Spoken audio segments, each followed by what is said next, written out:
रहीम नाज़रीन अस्सलाम वालेकुम, मैं हूं इमरान वसीम।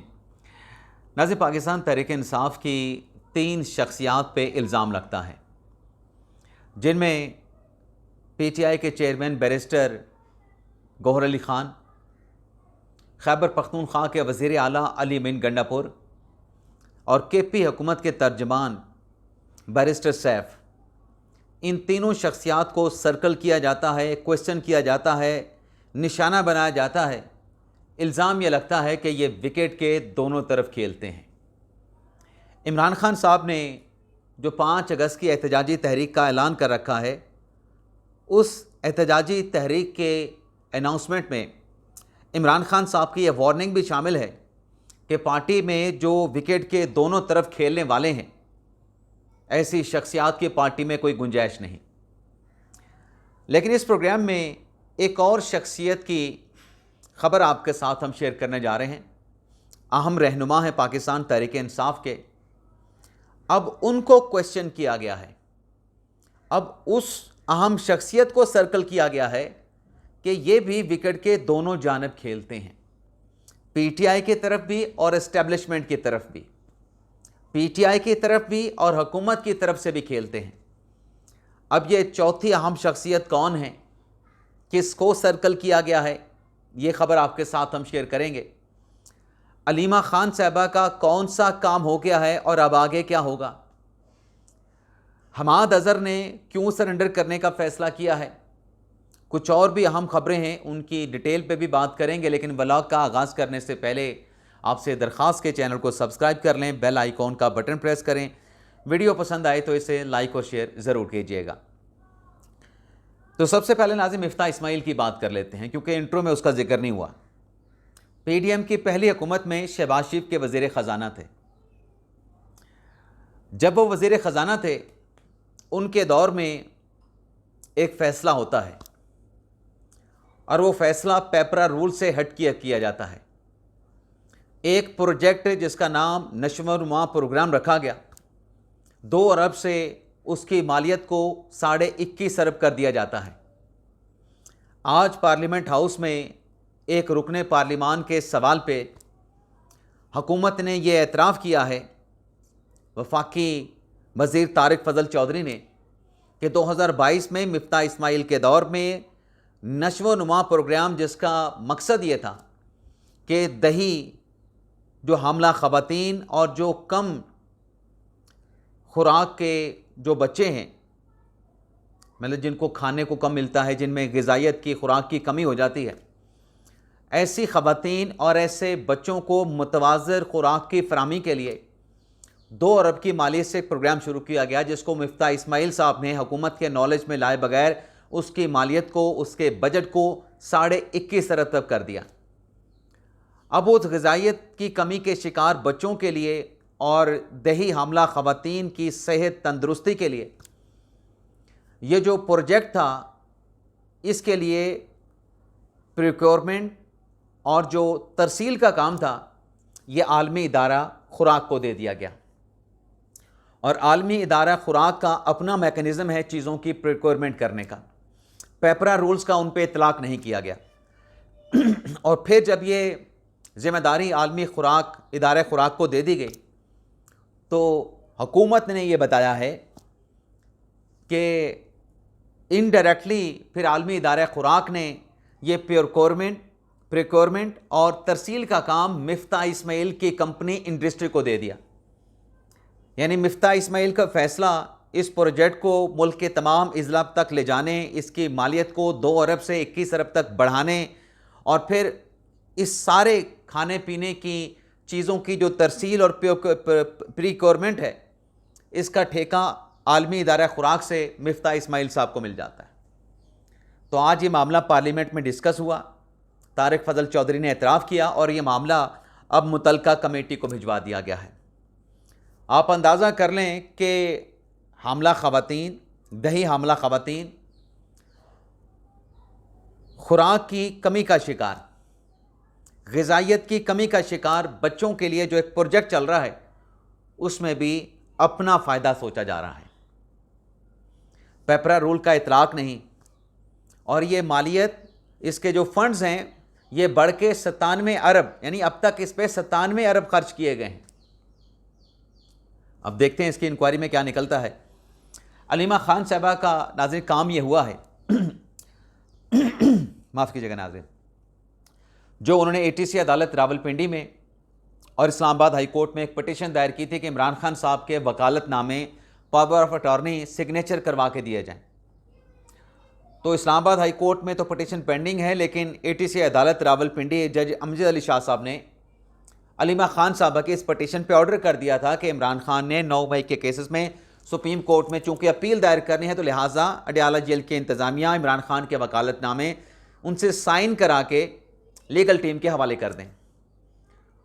तो अलीमा खान साहबा को अदालत से रिलीफ ही मिला और अडयाला जेल के इंतज़ामिया, जिसको टारगेट पे रखा हुआ है आजकल PTI ने कि अडयाला जेल के सुपरिटेंडेंट अब्दुल गफूर को कभी माफ़ नहीं करेंगे, इनसे बदला लेंगे, इनको हिसाब देना पड़ेगा, हमें भी हिसाब देंगे, अल्लाह को भी हिसाब देंगे।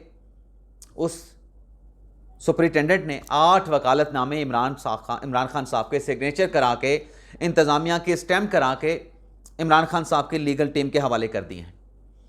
और अब ये वकालतनामे साइन होने के बाद इमरान खान साहब जो हैं, उनकी जो 9 मई के 10 से 12 केसेस में इस बुनियाद पे ज़मानत मुस्तरद कर दी गई थी, ज़मानत नहीं दी गई थी कि इमरान खान साहब इन्वेस्टिगेशन में तावन नहीं कर रहे। इमरान खान साहब ने पॉलीग्राफिक टेस्ट नहीं करवाया, इमरान खान साहब ने फोटोग्रामेट्री टेस्ट नहीं कराया, इमरान खान साहब ने एक और टेस्ट है वो टेस्ट नहीं करवाया, वॉइस मैचिंग टेस्ट नहीं करवाया। तो अब ये वकालतनामे सिग्नेचर होने के बाद इमरान खान साहब सुप्रीम कोर्ट में लाहौर हाई कोर्ट के फैसले के बाद ज़मानत के लिए अपील कर सकते हैं। सलमान सफदर साहब ये अपील दायर करेंगे, ज़ाहिर सी बात है, और कौन से वकील हो सकते हैं। अब नाज़रीन आ जाते हैं कि तहरीक इंसाफ में वो अहम रहनुमा कौन हैं जो विकेट के दोनों जानिब खेलते हैं। पहले तो तहरीक इंसाफ की एक विकेट गिरी है नाज़रीन, और वो विकेट है साबिक़ पाकिस्तान तहरीक इंसाफ के सूबाई सदर, साबिक़ सूबाई वज़ीर खैबर पख्तूनख्वा नवाबज़ादा मोहसिन अली ख़ान। और ये नवाबज़ादा मोहसिन अली ख़ान नाज़रीन वो हैं जो 1997 में जब इमरान खान साहब ने पहला इलेक्शन लड़ा था तहरीक इंसाफ बनाने के बाद, पूरे पाकिस्तान में तहरीक इंसाफ हार गई थी। वाहिद नवाबज़ादा मोहसिन अली ख़ान थे जो कि खैबर पख्तूनख्वा से अपनी सीट जीतने में कामयाब हुए थे, असम्बली में पहुँचे थे। ये वाहिद सीट थी, वाहिद उम्मीदवार थे जो इमरान खान के टिकट पे, तहरीक इंसाफ के टिकट पे कामयाब हुए थे। तहरीक इंसाफ को आज इन्होंने खैरबाद कह दिया है। ना सिर्फ इन्होंने बल्कि मोहसिन अली ख़ान और उनके बेटे ने आज तहरीक इंसाफ छोड़ के मुस्लिम लीग नवाज़ में शमूलियत अख्तियार कर ली है। और ये शमूलियत अख्तियार करने का फ़ैसला वज़ीर आज़म शहबाज शरीफ के साथ मुलाकात में किया गया। अमीर मकाम के साथ नवाबज़ादा मोहसिन अली ख़ान ने अपने बेटे के साथ वज़ीर आज़म के साथ मुलाकात की, नून लीग में शमूलियत का ऐलान किया और वज़ीर आज़म शहबाज शरीफ ने उन्हें पार्टी में वेलकम किया, पार्टी में उनका खैर मकदम किया। तो ये तो पार्टी से निकल गए, तहरीक इंसाफ की विकेट गिर गई। लेकिन इसके साथ साथ नाज़िम मिर्ज़ा अफरीदी, जिसको लेके सेनेट का इलेक्शन बड़ा गर्म रहा, बड़ी सियासी गर्मा गर्मी चलती रही। खैबर पख्तूनख्वा से और बाकी पंजाब से जो अरकान असम्बली थे, मिर्ज़ा अफरीदी साहब की दावत पे उनके फार्म हाउस पहुँचे थे।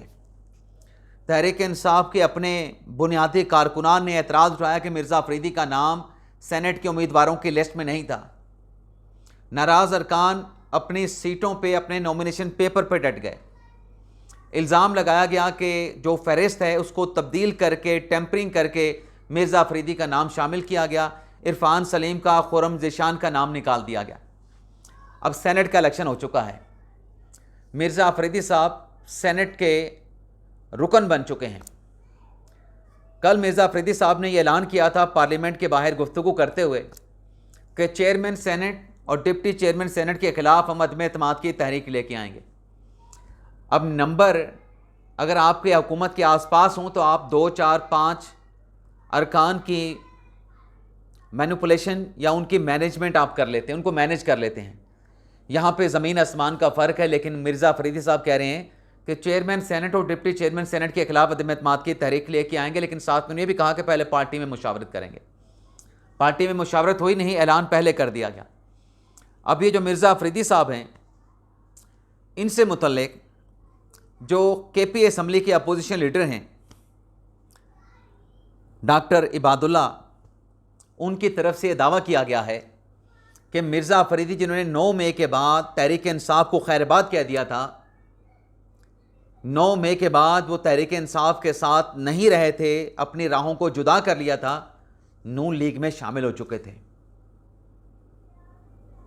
नून लीग के हैं वो। डॉक्टर इबादुल्ला ने यह बात शिफा यूसुफजई के प्रोग्राम में कही है, और सिर्फ ये नहीं कहा कि वो नून लीग के हैं, बल्कि ये भी कहा कि सेनेट के इलेक्शन में जब भी वोटिंग का मामला आया तो मिर्ज़ा अफरीदी जो हैं वो मुस्लिम लीग नून को वोट करेंगे। किसको वोट करेंगे? मुस्लिम लीग नून को वोट डालेंगे। अब नून लीग का बंदा डॉक्टर इबादुल्ला ये कह रहा है कि मिर्ज़ा अफरीदी विकेट के दोनों तरफ खेले हैं। इलेक्शन तो उन्होंने जीता है PTI के वोटों के साथ, PTI के अरकान सूबाई असम्बली के साथ, लेकिन जब कभी भी किसी लेजिस्लेशन या किसी भी मामले पे वोटिंग की बारी आई, एक तरफ नून लीग हुई, दूसरी तरफ तहरीक इंसाफ होगी, तो मिर्ज़ा अफरीदी का वोट सीक्रेट बैलेट के ज़रिए नून लीग के हक़ में जाएगा। यानी मिर्ज़ा अफरीदी भी नून लीग के अपोजिशन लीडर खैबर पख्तूनख्वा के उनके मुताबिक विकेट के दोनों तरफ खेल रहे हैं। इसके अलावा नाज़रीन, हमाद अदर साहब जिनके वालिद साहब का इंतकाल हुआ, वो अपने वालिद साहब के जनाजे पे आए, 2 साल तक रुपोश थे। 9 मई के वाक़यात के बाद वालिद के जनाजा पढ़ा, वालिद के जनाजे को कंधा दिया, अपने वालिद को कब्र में उन्होंने उतारा।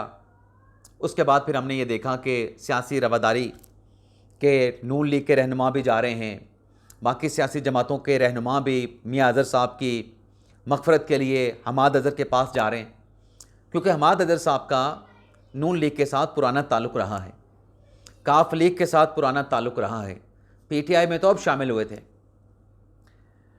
तो 2 साल रुपोशी के बाद जब हमाद अज़हर साहब सामने आए, तो अब उन्होंने ये फ़ैसला किया है कि वो अदालत के सामने सरेंडर करेंगे।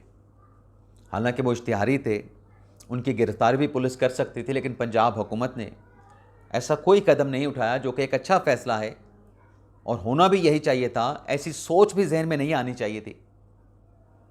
हमाद अदर साहब ने यह फ़ैसला किया है कि वो अदालत में सरेंडर करेंगे 9 मई के केसेस में। 70 केसेस हैं उन पे, और हमाद अज़हर ने कहा है कि मैं अदालत के सामने पेश होकर सरेंडर करके ज़मानत हासिल करने की कोशिश करूंगा। अदालत से कहूंगा कि मुझे ज़मानत दे, मैं इन केसेस को फेस करने के लिए तैयार हूं। और ये भी इम्कान ज़ाहिर किया जा रहा है कि हमाद अज़हर की इस एप्लीकेशन, इस ज़मानत दरख्वास्त को आज के दिन की अगर बात करें, हुकूमत पंजाब इसकी मुखालफत नहीं करेगी। अब सवाल ये है कि हमाद अज़हर साहब ने यह फ़ैसला क्यों किया।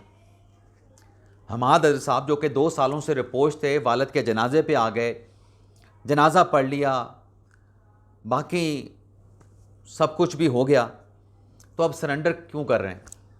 तो नाज़रीन, उसकी वजह सिर्फ ये नज़र आती है, पार्टी नहीं, कि जब वो रिपोश थे, घर के मामला सब चीज़ों को वालिद साहब देख रहे थे। वालिद साहब का साया सर पे होना खुदा ताला की बड़ी नेमत, बड़ी रहमत, बड़ा करम है। लेकिन अब चूँकि वो नहीं हैं, तो हमाद अज़हर की घरेलू ज़िम्मेदारियाँ भी हैं। सिर्फ तहरीक इंसाफ नहीं, उनकी अपनी डोमेस्टिक ज़िम्मेदारियाँ भी हैं। तो शायद उसी को मद्देनज़र रखते हुए उन्होंने अदालत के सामने सरेंडर करने और ज़मानत के लिए अदलिया से रुजू करने का फ़ैसला किया, जो मैं समझता हूँ कि एक अच्छा फ़ैसला किया हमाद अज़हर साहब ने।